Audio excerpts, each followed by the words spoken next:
Yaorana, Yaorana et Maïva, j'espère que vous allez bien. Je suis Céline Hervé-Bazin, je suis chamane médium connectée. Je suis également docteur en sciences de l'information et communication. J'ai été consultante, enseignante, investigatrice de l'humain pendant près de 20 ans, plus de 20 ans. Et je vous parle aujourd'hui de ce que c'est la mémoire et le fait de parler de ce que l'on a pu vivre et que l'on a gardé sous silence. Je vais donc parler notamment d'un sujet qui est difficile à aborder. Difficile car il est difficile à comprendre quand on n'est pas de l'autre côté, quand on est de l'autre côté plutôt, et il est difficile à aborder parce qu'il parle d'une hémorragie de société et de crime. On parle de crime. Je vais tout de suite poser une perception, elle m'appartient, mais elle est importante. Depuis 10 ans, je reçois des personnes en séance, des milliers de personnes en séance, hommes, femmes. Très vite, quand j'ai commencé à pratiquer, j'ai reçu des femmes victimes de viol. J'ai reçu des femmes et des hommes ayant été victimes d'inceste. J'ai reçu des hommes ayant été victimes de pédophilie dans le cadre de la religion. C'est surtout les hommes, petits garçons, pas eu de femmes. Je suppose qu'il y en a. J'ai aussi reçu des femmes et des hommes qui ont été victimes de violences sexuelles dans le couple, de relations sexuelles non consenties dans le couple, de positions non consenties dans le couple. J'ai reçu des femmes et des hommes ayant eu l'impression d'avoir été disrespect, qu'on leur a manqué de respect quand on a envahi leur espace privé. Donc le fait d'être touché dans la rue par quelqu'un, les fesses, les seins, le bras parfois aussi, mais qui va remonter avec un appel de sensualité, qui va provoquer une réaction. D'avoir été touché de la mauvaise manière, surtout enfant, dans le cas du changement de couche, donc l'acquisition de la propreté, donc un grand-père, un père, une mère, qui change l'enfant et qui donne l'impression de ne pas respecter l'intimité. J'ai bien sûr vu et écouté le phénomène MeToo, avec donc une mise en place d'une définition de qu'est-ce que c'est le consentement et le non-consentement, et donc un non-consentement qui commence aujourd'hui par tu m'abordes dans un bar et si je veux pas, tu es un agresseur. Voilà. Donc je pose un peu les faits, ce qui fait qu'aujourd'hui on est dans une situation hyper tendue dans la relation homme-femme, et qu'on préfère par exemple entamer des relations par exemple par internet, parce qu'au moins il y a une forme de consentement. Et bien sûr sur internet, alors ça j'en ai reçu hélas beaucoup, alors c'est pour le coup que des femmes, je n'ai pas d'hommes dans ma panoplie, dans toutes les personnes qui sont venues me voir, mais des femmes et des jeunes femmes qui se font avoir par internet et qui donc tombent sur un agresseur sexuel. Ça c'est horrible. Et donc manipulées aussi par, bien sûr, l'autre forme de manipulation terrible par internet, c'est l'envoi des photos dénudées, et pareil manipulées pour avoir de l'argent ou pour juste créer de la honte dans la famille. Enfin voilà, donc c'est des cas dont on entend parler dans les médias. Je l'ai vécu moi en tant que praticienne.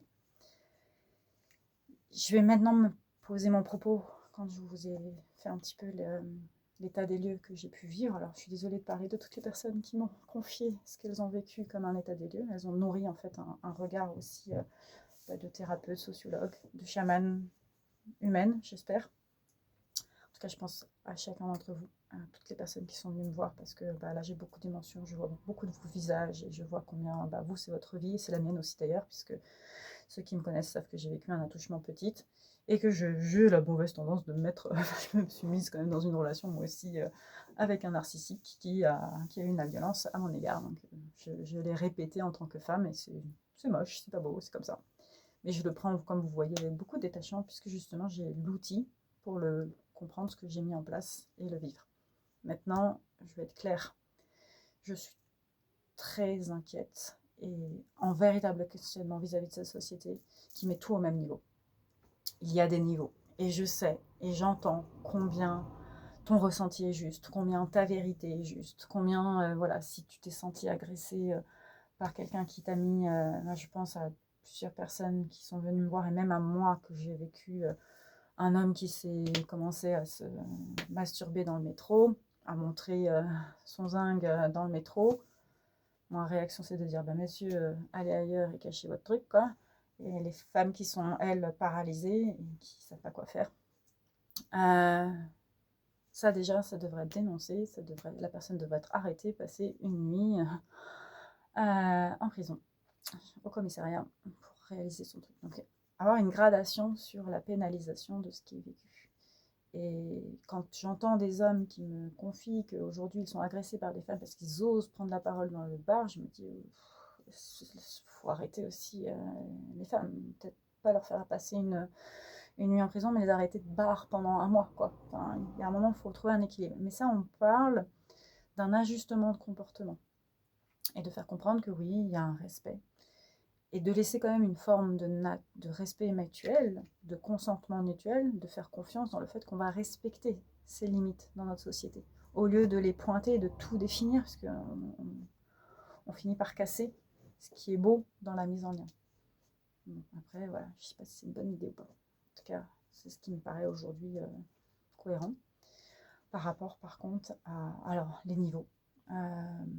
Ce que je perçois d'une blessure. Donc, ce que j'ai perçu en tant qu'enfant, sur les niveaux de l'intégrité physique, l'attouchement, le viol. Ce que j'ai vécu. Et ensuite, en tant qu'adulte. Donc, pareil, niveau.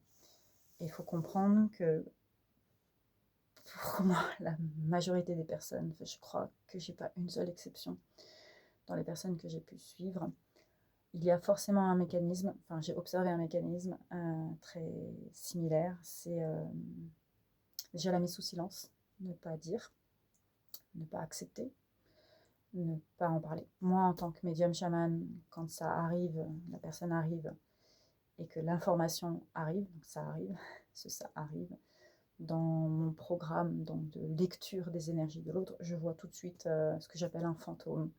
Je vois aussi ce que j'appelle du goudron, une plaque de goudron. Je vois un centaure noir. Désolée pour les centaures. Je vois une imminence noire. Je vois quelque chose de gadouilleux, toxique. Les oiseaux dans Hitchcock. Ce serait aussi une manière de l'exprimer. Donc je vois une mémoire qui est lourde. Et je sais qu'elle est confirmée. Donc c'est pas que de l'interprétation de médium, c'est aussi du fait, c'est de l'analyse. Parce qu'il y a la construction du souvenir. Qu'est-ce que c'est la mémoire? Certains vont inventer des mémoires pour pouvoir rester dans une position de victime. Donc là, c'est toute la difficulté de dire, bah non, en fait, vous vous inventez votre mémoire, elle est fausse. Vous vous êtes mis ce programme qui ne vous appartient pas juste pour vous positionner dans cette victime. Donc ça aussi, je vais le voir. Donc c'est d'arriver à dire à la personne, arrêtez vos mensonges à vous-même, arrêtez la construction de la mémoire, parce qu'en fait, ça, c'est pas cohérent. Il n'y a pas de ça dans votre système énergétique originel. Et donc, ça va être les sévices, notamment au niveau du corps. Et ce qui va se voir au niveau du corps de manière très concrète, c'est le verbal, le non-verbal, les cicatrices, le verbage, comment on en parle. Et puis moi, la clarté de vision que je vais avoir. Plus c'est grave, plus c'est clair. J'ai envie de dire. Plus c'est réel, plus c'est clair.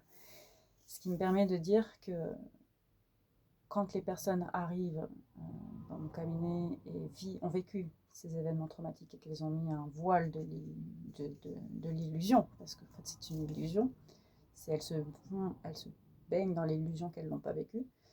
C'est ce que disent tous les psychiatres spécialisés dans cette typologie de trauma, c'est une amnésie qui permet de survivre. Personnellement, l'ayant vécu, quand on rentre dans la mémoire qu'on a mise sous silence, qu'on a caché pendant des années et qu'on accepte d'aller dedans, on revit le truc. Et c'est, pour moi, je vais vous partager ce que j'ai vécu. Je suis restée pendant 1h30 devant une piscine. En plus, il y avait à la fin du processus, donc j'étais complètement hébétée. Il n'y avait rien. Mon système avait bugué, quoi. J'avais l'impression d'être un ordinateur qui était en mode toum, toum, j'attends une activité. C'était ahurissant. J'étais ahurie. J'avais l'impression d'être bloquée, figée, avec ma bouche qui était comme ça en me disant, mais t'as vécu ça, quoi. Et c'était horrible. Et surtout, à la fin, genre au bout d'1 heure, 2 petites filles arrivent entre 4 ans et 6 ans. Donc c'était assez boum dans ta gueule. Et là, c'est une confirmation par l'univers. Autre élément, par exemple, de confirmation, c'est quand je suis retournée à l'école où je l'ai vécu, je me suis dit, est-ce que je n'ai pas halluciné? Bon, bah, bien sûr, je retrouve le toboggan, je retrouve l'arbre, tout ce qui a été caché, pas tout ce qui a permis de cacher ce qui s'est passé. Et surtout, je vois que c'est un arbre, enfin, c'est une école qui est en contact avec un parc. Et là, je vois qu'en fait, l'endroit où il y a la porte est en construction, donc n'importe qui peut rentrer dans l'école. Et là, je dis, mais merci, merci l'univers, parce qu'en fait, tu me montres que ce que j'ai vécu est possible, juste pour mon esprit rationnel. Quand une personne a vécu cette amnésie, elle l'empêche elle s'en souvient pas pour survivre. Et ça, c'est surtout sur les cas petits. Adultes, quand on vit dans une relation dysfonctionnelle et qu'on vit dans une relation de violence. Première caractéristique de la personne qui vit dans une relation violente et dysfonctionnelle, c'est qu'elle n'en parle pas. Elle ne veut pas en parler. Et elle va nous dire tout va bien, je suis hyper in love, c'est génial, c'est l'homme de ma vie, c'est ci, c'est ça, blablabla. Et en fait, quand on va, moi, typiquement, je vais voir une personne qui me parle et une autre personne à côté. Et je vais avoir un ressenti de tremblement de terre, de tristesse, tremblement de terre, de colère, mais aussi tremblement de terre, de soumission. Ce qui est très très fort dans les personnes qui vivent des relations d'emprise, traumatisantes, violentes, c'est le caractère à se soumettre. Ce qui explique pourquoi elles sont persuadées de vivre une histoire happy géniale. Parce qu'elles sont tellement soumises à leur inconscient et à le conscient que l'autre met en place. Voilà. Sinon, autre caractéristique, c'est qu'elle n'en parle pas. La personne n'en parle pas, elle n'en parle pas du tout à son entourage. Elle est la première personne à qui j'en parle. Elle ose en parler parce qu'elle sait que ça ne va pas, donc elle a déjà une conscience que ça ne va pas, mais elle sait qu'elle ne peut pas en sortir. Parce que mariage, parce que enfant, parce que dépendance financière, parce que ego, avoir honte de.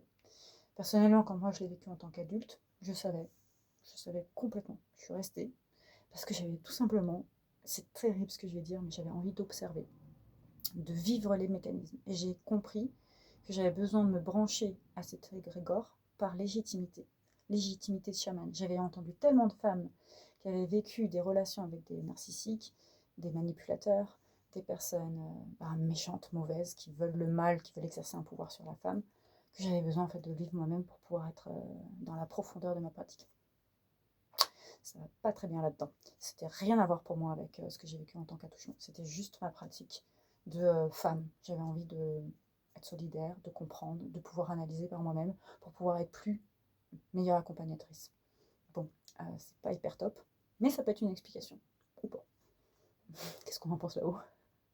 Continue de parler. Très bien. Parce que c'est important. D'accord, c'est bien, moi je dis quelque chose d'important. C'est qu'est-ce que j'ai repéré des comportements des femmes qui se mettent dans des relations d'emprise, des relations de dépendance, et notamment de dépendance affective et de dépendance soit à une blessure qu'elles ont vécue dans leur enfance vis-à-vis de leurs parents, donc c'est la dépendance au passé. Je vous invite à... C'est pour ça que j'ai fait la vidéo sur la dépendance. Je suis toujours en dépendance, je cherche toujours quelque chose. Moi, c'est sûr qu'un des mécanismes, c'était la reconnaissance de ma valeur par ma mère. Ça ne sert à rien, hein. C'est une soif qui est inutile. Quelqu'un ne veut pas vous donner la reconnaissance, elle ne vous la donnera jamais. C'est point barre. Il n'y a pas de discussion. C'est comme ça. Parce qu'elle n'est pas compétente. Et c'est pas parce que la personne est mauvaise, c'est comme ça. Donc c'est qu'est-ce qu'on cherche comme mécanisme. Passé, futur. Est-ce que je peux changer chez la personne? Donc sauver. Le syndrome du sauveur. Donc là, ce serait victime, sauveur, si on revient sur le triangle très basique. Souvent, ce que j'observe chez les personnes qui sont dans des relations comme ça, d'emprise et de trauma, qu'elles mettent sous silence ou en amnésie, elles oublient ce qu'elles vivent, c'est parce qu'elles espèrent un changement. Pas parce qu'elles sont abonnées à la souffrance, juste parce qu'elles souhaitent être validées dans le fait qu'elles ont vécu de la souffrance. Et tant qu'elles n'obtiennent pas ce changement d'attitude de la personne qui est forcément dans le futur, elles ne pourront pas partir. Donc c'est pareil, c'est une soif, ça. Sinon, c'est juste de dire, je veux tellement quelque chose. Beaucoup de femmes se mettent dans des relations malsaines, dysfonctionnelles, parce qu'elles veulent absolument un enfant. Parce qu'elles veulent le père et l'enfant. Parce qu'elles veulent que l'enfant. C'est... peu importe. Le résultat est le même. Et du coup, c'est omission totale de qui elles sont, sacrifice total de qui elles sont, et mise en amnésie pour un futur potentiel. Et beaucoup obtiennent satisfaction, qui est donc l'enfant, plus que le mariage. Alors, en général, s'il y a mariage, je trouve, c'est pour ça que l'institution du mariage a une valeur dans notre société, c'est permettre de dire on épouse, on s'épouse en tant qu'homme et femme, voilà, avant d'être parents. Après, par exemple, la société tahitienne est très intéressante là-dessus. Beaucoup de personnes se mettent alors en couple et ont un enfant très vite. Dans beaucoup de cas, c'est pour fonder la, la relation, donc là c'est de la dépendance. Dans beaucoup de cas aussi que j'ai vu et que j'ai pu suivre, c'est tout simplement pour faire progresser des choses naturelles et parce qu'en fait le mariage a besoin d'être la confirmation de l'amour du couple qui a donné naissance à l'enfant. Donc c'est un processus différent. Bon, aussi beaucoup parce que le mariage coûte cher et qu'on va inviter tout le monde et qu'il y a une véritable enjeu clanique dans le mariage. Donc on est un peu plus grand, on peut un peu mieux payer le mariage. Voilà. Dans tous les cas, beaucoup de personnes, par exemple, ont des enfants et finissent par se marier et sont des couples sains. C'est des constructions qui sont différentes. Dans tous les cas, ça, je parle de constructions qui sont saintes, qui sont saines. La relation de dépendance, elle, au contraire, elle veut forcer, elle veut... Voilà, il n'y a pas de rencontre dans les désirs. Et surtout, il y a utilisation par un des partenaires, par le partenaire toxique, narcissique, qui a besoin de pouvoir sur l'autre. Donc l'autre s'écrase. Et oui, en général, dans ma pratique, c'est plus les femmes que les hommes. C'est comme ça. Parce que c'est le construit de la femme. La femme, en fait, est un sexe accueillant, un sexe voilà, entrant. Et donc, c'est un sexe qui est jugé en fonction de sa valeur, donc soit financière, soit statutaire, soit de beauté, et qui est marchandé. Alors, je cite Lévi-Strauss, hein. Je vous incite vraiment à lire Lévi-Strauss. Alors, c'est un peu béton cacaillon, quoi, mais l'anthropologie structurale, ça explique tout sur le féminin, masculin et pourquoi on en est dans cette situation-là. L'autre personne que je trouve, enfin les autres personnes, parce qu'il y en a deux pour moi qui sont aussi très références sur cette compréhension de la construction de la femme et pourquoi il y a cette mise en sacrifice de l'archétype par le féminin, c'est Judith Butler, Défaire le genre, et Françoise Lhéritier, La domination masculine, je crois. Voilà. Pour moi, ce sont des chercheurs et elles en parlent avec une construit plus que toutes les personnalités, par exemple littéraires ou féministes ou même philosophes qui en parlent, et certes très bien. Je préfère là encore à m'appuyer sur des anthropologues et des sociologues. C'est un vieux réflexe de communicante. Dans tous les cas, ce que j'observe donc chez les femmes que j'accompagne, les hommes, parce que j'en ai quelques-uns là qui me viennent, qui ont vécu ces relations aussi de domination par une femme narcissique ou une forme de perversion chez l'autre.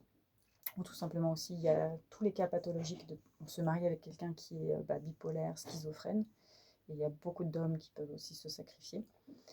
Je pense là aussi, j'en ai beaucoup qui viennent à moi quand je vous le dis.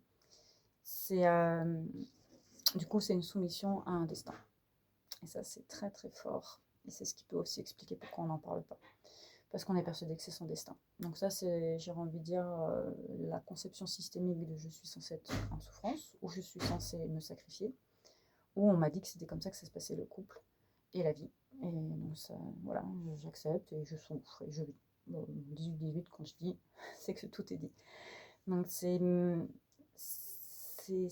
manière de vous répondre à la question de pourquoi beaucoup ne parlent pas. Oublie, déjà, premier élément, oublie.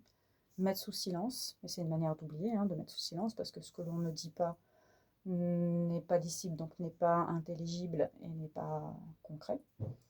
Et tout ce qui est aussi accepté, toléré, pour soit une question d'ego, une question de blessure, ou juste une question je vais reprendre le mot, forme de soumission. Donc maintenant, comment aider les personnes? J'entends beaucoup de personnes qui sont dans l'accompagnement qui disent mais il faut partir, ou les personnes extérieures qui disent mais pourquoi elles partent pas, voilà. En fait, c'est un processus qui vous appartient. Et j'entends beaucoup aussi dire que les énergies, le chaman est la clé. La connaissance de soi est la clé. Non, en fait, c'est pas forcément la clé. Le temps est la clé. Le fait d'en parler est la clé. Donc c'est là où l'accouchement par la psychologie est intéressante. La psychiatrie est intéressante. Le fait aussi de faire des exercices de corps, de travailler par le corps pour faire sortir les mémoires cellulaires. Et c'est un processus. On parle de vécu qui dure plusieurs jours minimum, plusieurs semaines et souvent plusieurs années. vous posez la question de pourquoi on n'est pas capable d'en sortir, les personnes ne sont pas capables d'en sortir. J'ai dit on inconsciemment, mais c'est voilà. Parce qu'en fait, c'est une relation au temps, c'est une relation à un habitus, une habitude, c'est une relation à soi dans le rapport à l'extérieur. Dans mon cas, par exemple, c'est une opération d'observation clinique sociologique d'un énergumène. Donc pour faire une thèse, il faut 3 ans. Bon, 2 ans et demi d'expérimentation. Boum, je valide mon terrain. Je mets un peu d'humour et pour aussi peut-être alléger la pression. On ne gagnera rien si on n'arrête pas de dire mais pourquoi elle ne parle pas. Ça va décourager les personnes à parler. Non, c'est aucune pression en fait. Il n'y a aucune forme d'obligation dans le fait d'en parler ou même de le soigner. J'ai envie de dire, j'aimerais que vous le fassiez. J'aimerais que vous alliez travailler sur les énergies. Ce qui va vous... Le chaman ne va pas vous permettre de couper. C'est pas comme de la cigarette, qui est une addiction physique, ou le tabac, ou le chocolat. Là, on parle d'une addiction à de l'humain. Et donc une addiction à de l'humain avec toutes ses mémoires. Donc il y a plusieurs niveaux de dépendance. Il y a plusieurs niveaux de trauma qui se jouent. Donc c'est de pouvoir travailler sur les différentes zones de trauma au niveau énergétique. Ensuite, au niveau conscient, donc au niveau psy, et peut-être au niveau neurologique, psychiatrique. Donc, avoir des médicaments qui vont vous aider à déconnecter des neurones, qui vous font des autoroutes de pensée pour refuser le trauma, refuser ce qui s'est passé. Donc c'est un processus, je déteste le mot complexe, c'est un processus qui est à un croisement, qui est une longue carte du delta du fleuve Nil. C'est pas complexe, c'est magnifique de voir le delta du fleuve Nil en hauteur. C'est beau. C'est des rencontres de rivières. C'est juste qu'il faut arriver à comprendre les rivières, les canaux, la superficie, le bassin du Congo. C'est une manière d'exprimer le bassin d'Amazonie. C'est pas complexe, c'est magnifique, c'est dense. Et donc, faire le travail, déjà en tant que personne extérieure, et de se dire je sens. Il y a beaucoup de personnes qui disent mais j'ose pas en parler parce que je sens. Et c'est très dur ça aussi, parce que moi, à la fois en tant qu'amie et en tant que chaman, c'est de dire alors moi, si la personne en tant que chaman elle vient me voir, je vais y aller parce que c'est mon job. Comment j'y vais, avec quel équilibre dans les mots. En tant qu'amie, c'est beaucoup plus difficile parce que la grosse difficulté, c'est de dire est-ce que je juge, est-ce que je vais dire quelque chose qui va l'éloigner et vaut mieux être présent à côté pour que la personne revienne vers vous. Est-ce que je vais rien dire, mais dire quand elle en dit enfin peut-être placer. J'ai envie de dire, confiez-vous à Dieu, confiez-vous à l'amour, priez, faites de l'Ho'oponopono si vous êtes, pour moi, les personnes qui m'écoutent, on est dans cette communauté. Donc, Ho'oponopono pour couper les liens, prier pour la personne, lui donner des objets symboliques, ne pas intervenir sur ces énergies. Une grande leçon du soin énergétique, c'est qu'on n'intervient pas sur les personnes sans leur consentement. Justement, la personne, elle subit une violation de son consentement, commencez pas à travailler sur ces énergies sans lui dire. Et non. Si elle vient à vous, que vous ressentez, que vous pouvez le travailler, demandez l'autorisation, pareil, on va vous le dire. On va vous autoriser à le faire ou pas. Et c'est très clair. L'univers, quand il veut vous donner une autorisation, je vous assure qu'il est très clair. Il envoie un signe très clair. C'est pas une interprétation. Non, c'est très concret. C'est la personne en parle. Une personne qui a vécu ça vous prend contact et vous dit comment ça va dans ton boulot. Enfin, c'est des choses très concrètes. C'est pas juste une plume qui descend du ciel. Non, ça c'est pour ouvrir une porte, pour vous permettre d'aller dans un endroit. C'est très clair, c'est très concret, c'est très ancré.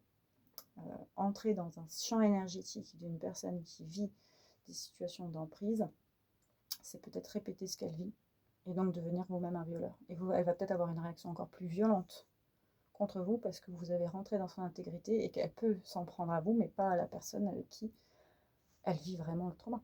Donc c'est vraiment important de comprendre que déjà, dans mon propos, beaucoup de personnes ont du mal à en parler, déjà parce que c'est accepter ce qui a été vécu, et donc le cerveau se met en mode survie, en mode amnésie, et glisse, oublie, tout simplement, pour survivre.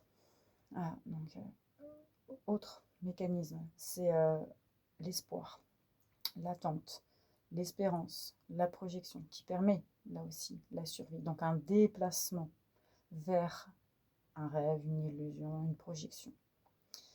Un sacrifice, une acceptation de la situation pour apprendre quelque chose que mon âme serait venue vivre, consciemment, pas consciemment.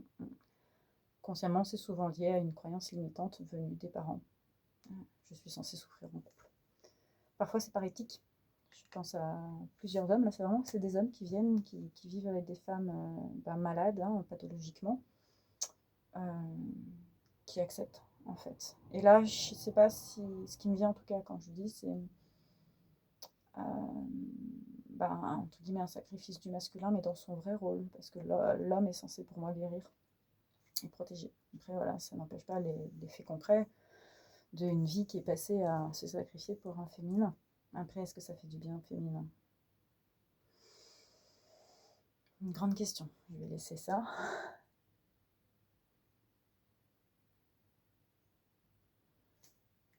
Ce que tu évoques, c'est le féminin dans l'hystérie, donc dans le contrôle de sa capacité à reproduire, qui trouve un masculin qui va lui permettre de nourrir la capacité à reproduire pour pouvoir enseigner au masculin quelle est la personne de reproduction. Donc elle choisit de reproduire la folie, l'hystérie, la maladie, pour empêcher une forme de soumission. L'homme se soumet pour apprendre. Donc ça peut être effectivement un schéma, un cheminement de karma, un cheminement de mission de vie. Après, je suis désolée, je reviens encore, je reviens à la vie, on n'en a qu'une pour moi.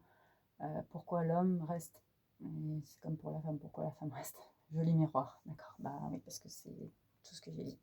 Plein d'éléments qui fait que l'on reste. C'est juste que homme ou femme, là pour le coup, le mécanisme est universel. C'est un mécanisme d'amour, mais aussi un mécanisme de survie, tout simplement. Donc un mécanisme neuronal et nerveux qui s'est mis dans la survie et qui n'arrive pas, pour plein de raisons évoquées, à déplacer.